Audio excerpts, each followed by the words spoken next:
Right, meeting more people.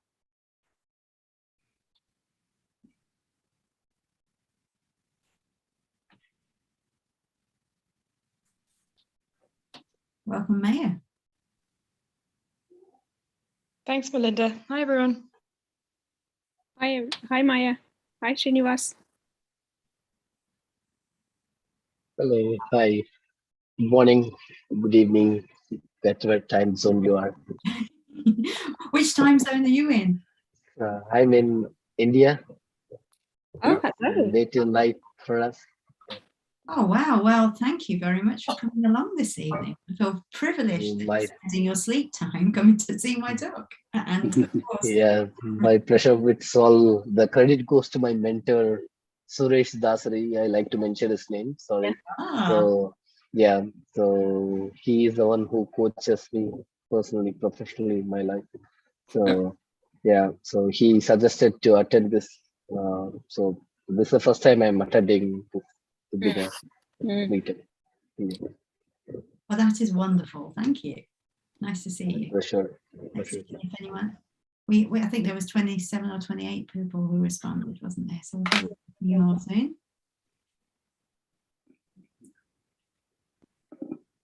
Suresh is a regular here. He comes very regularly to our meetup. Yeah, I'm learning from him. Very nice.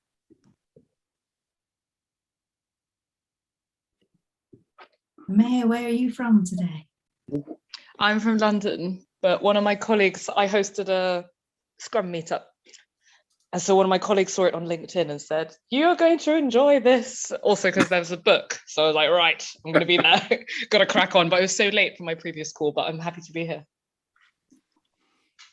Well, lovely to meet you. I'm from Wolverhampton in the Midlands, obviously Telford's in the Midlands, Shropshire area. So, hi, Garand, how are you doing?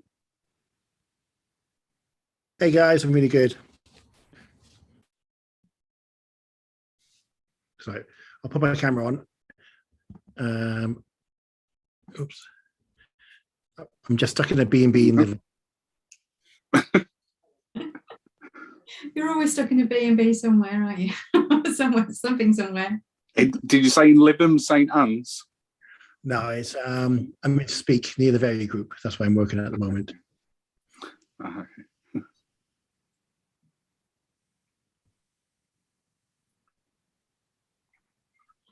So in terms of the agenda, Terence. Yep. When do we start the? Well, if I do have the opportunity, so I will start now. There we go. I should hopefully be starting. You should be able to see my screen. Yep. Yep. Okay. So welcome everyone. This is the Telford Agile Meetup with myself, Terence Darling. Prem, do you want to say hello, Prem? Hi. Hi. Hello, everyone. Prem is the founder of this and wrote me in as co-host.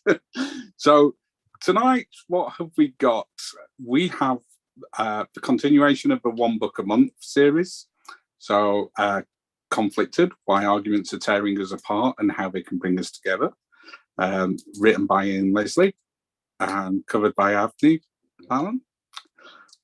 And we've been encouraged to ask as many questions as possible, I believe, by someone. And then Fostering an Environment of Vulnerability by Mel. Do I have to call you Mel or Melinda? I'm not used to calling you Mel, but I'm Melinda Marsh. Mel is fine. That's what you call me. Sure, is fine. Mel has asked me to make sure that I'm stringent with the timings, and we'll have a Q&A for 10 minutes and then wrap up about what is next for the Telford Agile Meetup and wrap up at the end. So I will hand over to Avni, if you're ready, Avni. Oh God. Hi, my name's Avni, as you know. The book I was reading is called Conflicted, and it's about how conflict can be productive and it's not necessarily something to be avoided. It talks about how to foster productive disagreement, and how disagreement can actually help maintain relationships, but also tear them apart. So yeah, if we can ask questions. How long did it take you to read the book, Avni?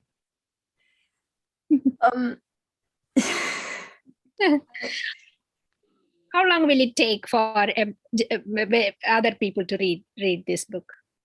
Probably about a week, maybe just 5 days. It's not a particularly long read, I think. Oh. Yeah, okay. What was the most interesting part of the book for you?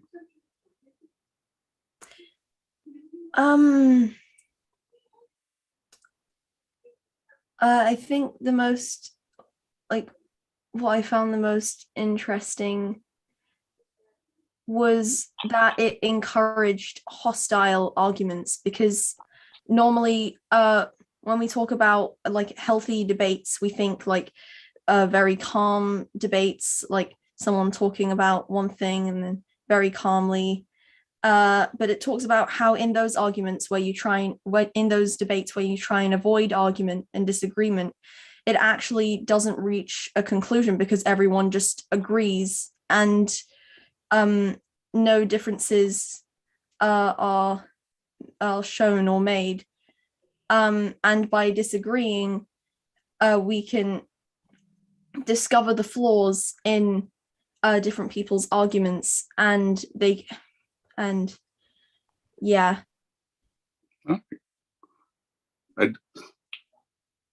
Is there a bit of a book you would recommend skipping over? I'm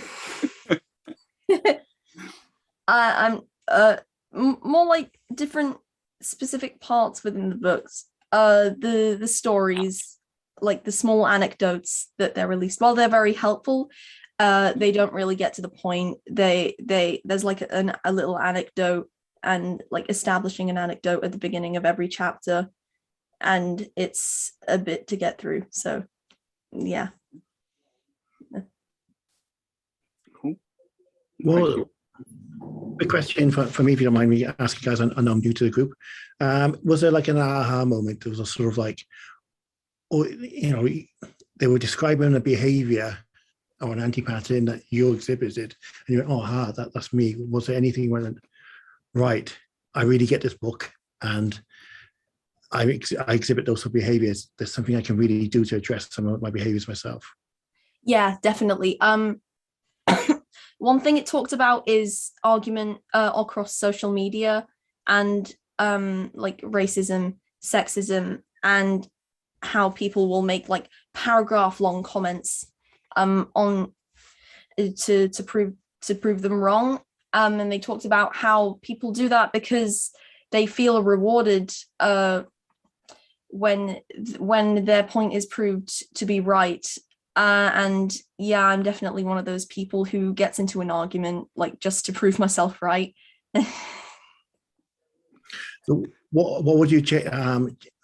How does that change your behavior, or how are you going to change your behavior in the future? I think it made me like check myself and like kind of properly tell me it's not always about being right. It's when you get into an argument, if you're just saying I'm right, then it's a bit pointless, because if you're right, then there's no point in arguing to begin with. And yeah, if you're gonna argue, then you're all arguing. Then sorry, I've lost my train of thought.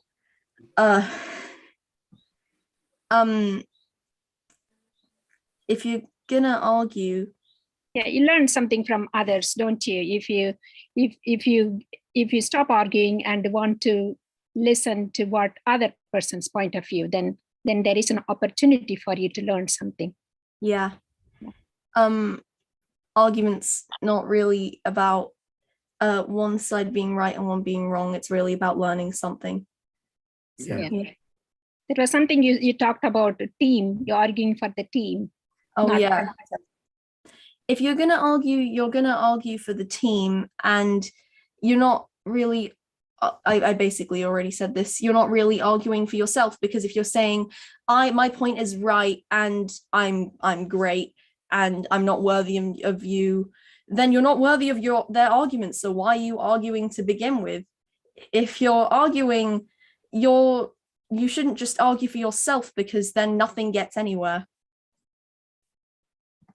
Avni, do you think the book will impact you more in the short term, or is there anything that you came across with the author's writing that can have more like longer term impact on how you work? I think that, sorry, I feel like this is something that I should take in the long run, because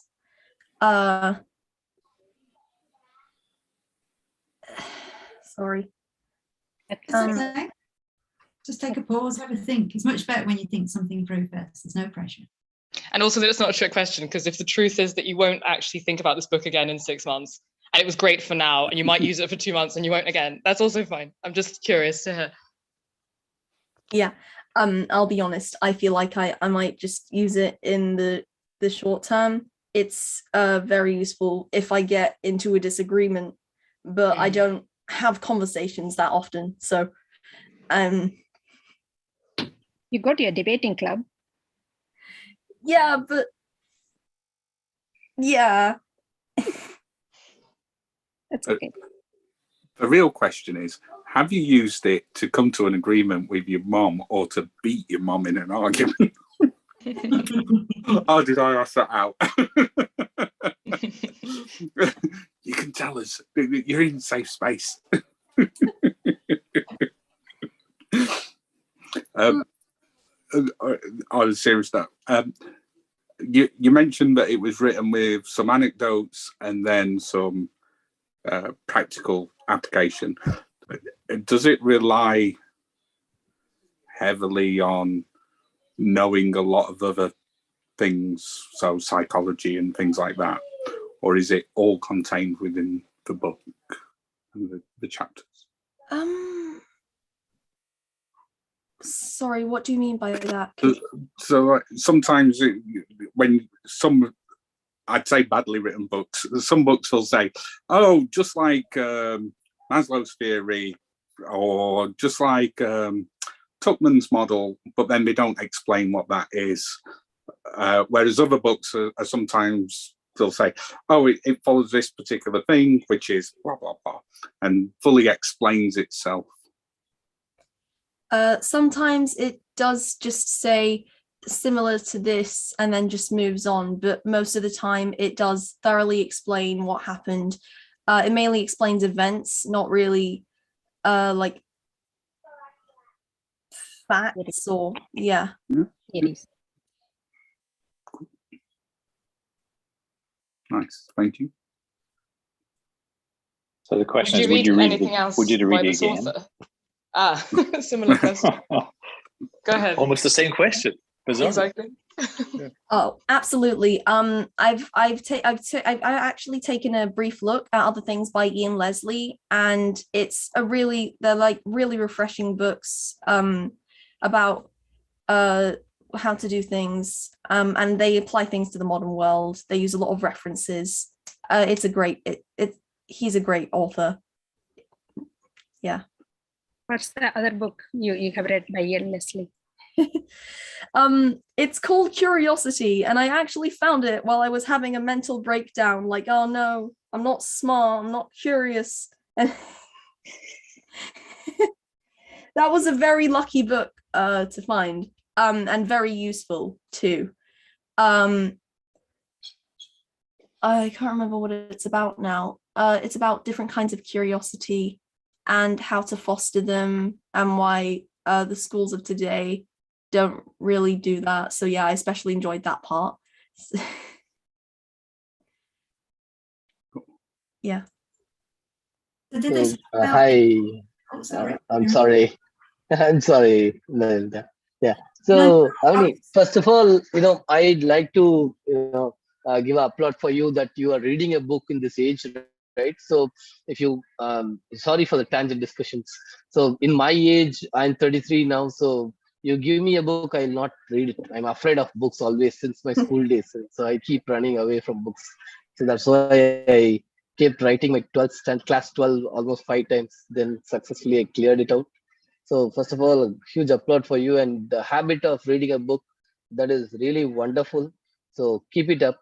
And one question I have is, see, the book will not make you to complete, right? So it is you will not complete the book. The book will make you to complete the book, right?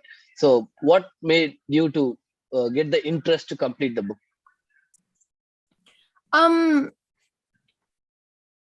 I feel like it consistently uncovers a lot of truths and consistently gives a lot of information. Each chapter's intriguing, I suppose, even though it's albeit similarly structured. I'm sorry. Very nice. Very nice. Actually, you know what? I'm sorry. I'm really sorry.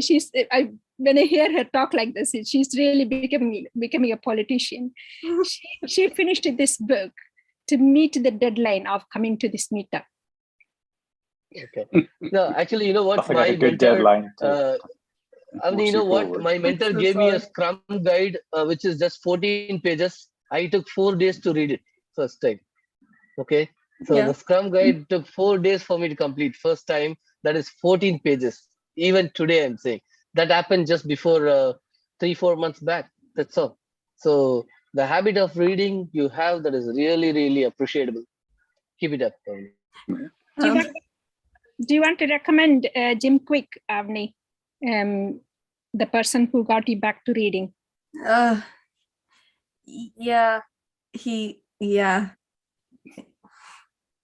There is a YouTube, there is a TED Talk by Jim Quick, How to Learn.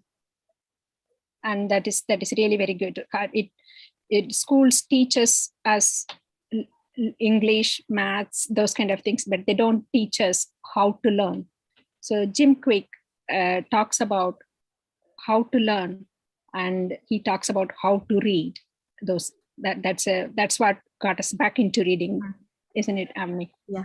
One thing he said was about speed reading, and that you're not gonna get everything at first, and that's fine as long as you're reading, and then you'll get it later. Yeah. That it someone wants to Balan's got his hand up. Go.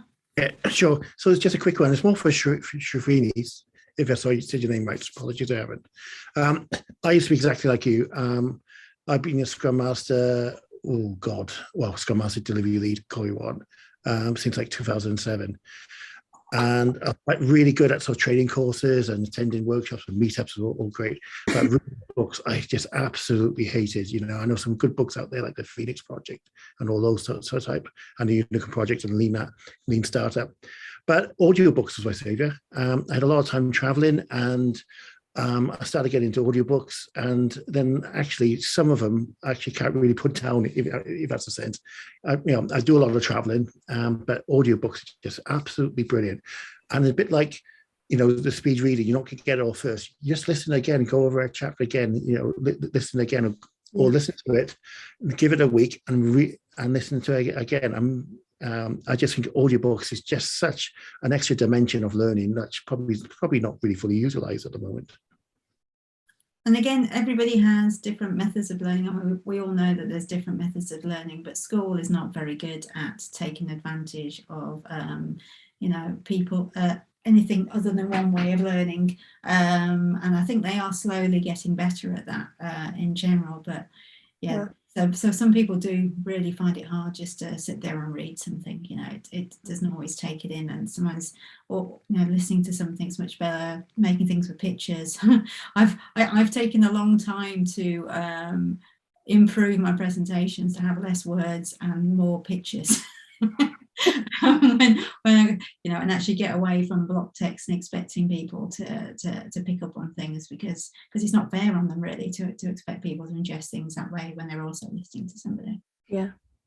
Reading tends to look really exhausting and what's the word, dramatic kind of before you start reading.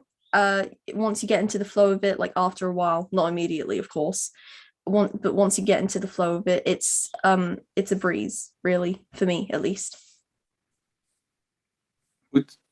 I think, was there anything in the book that you sort of disagreed with or was shocked by, maybe? Or did it all just go, yes, this sounds great, this is... Yeah, there were some things I disagreed with. I can't remember them now, but I didn't disagree with them at first. Mm-hmm. The way I do things, I kind of make myself see why that is right, I suppose, like why that could be right as well. Because I don't really see things as like, oh yes, this is right, this is wrong, that's it, we're done. Yeah. I can't remember what I saw now. The hostile agreement part, like I talked about, that was a little bit confusing at first, and I was like, so the hostile agreements were better than the ones where they actually talked and didn't just yell? And yeah. Does it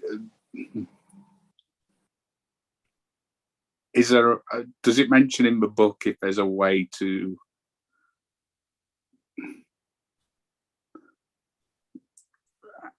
help control that situation where you have that hostile disagreement, and if you're in the middle of it, or is it sort of encouraged? Yeah, they do say that not all disagreements are great.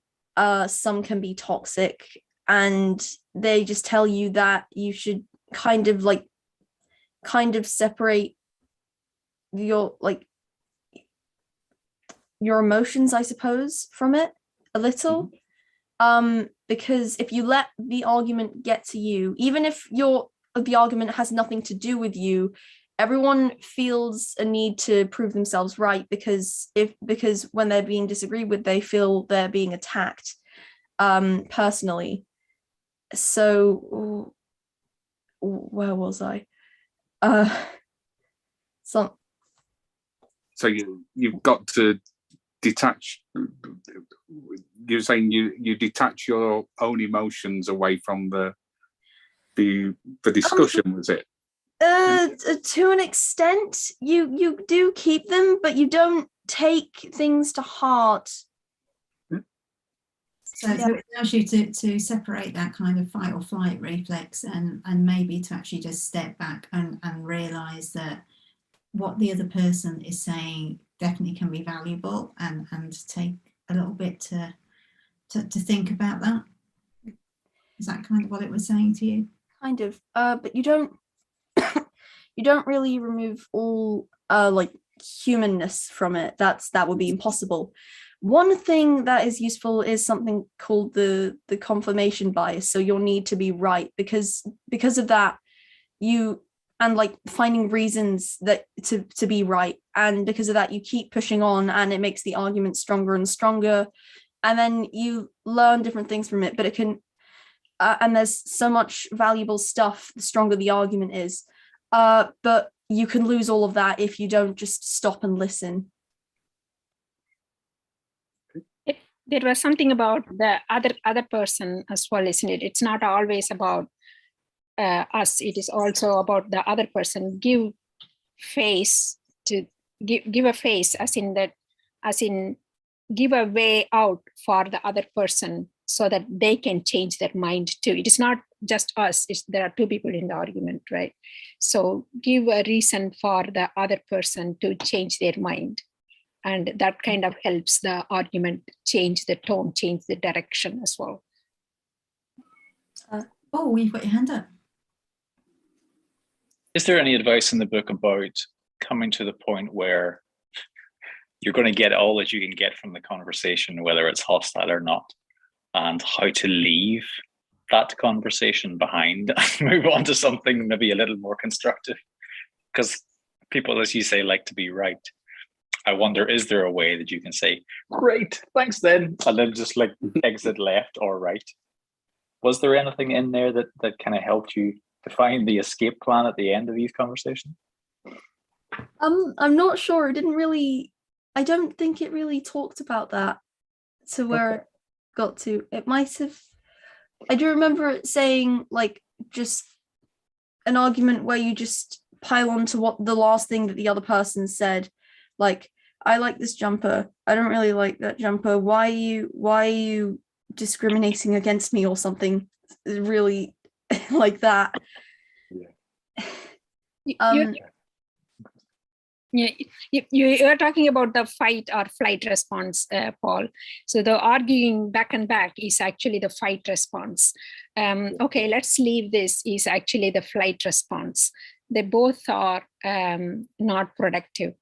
So the book is talking about how to make that disagreement an opportunity. So don't fight, don't flight, but convert that into an opportunity, learning opportunity for yourself as well as for the other person involved, and make this as a creative, as a collaborative opportunity.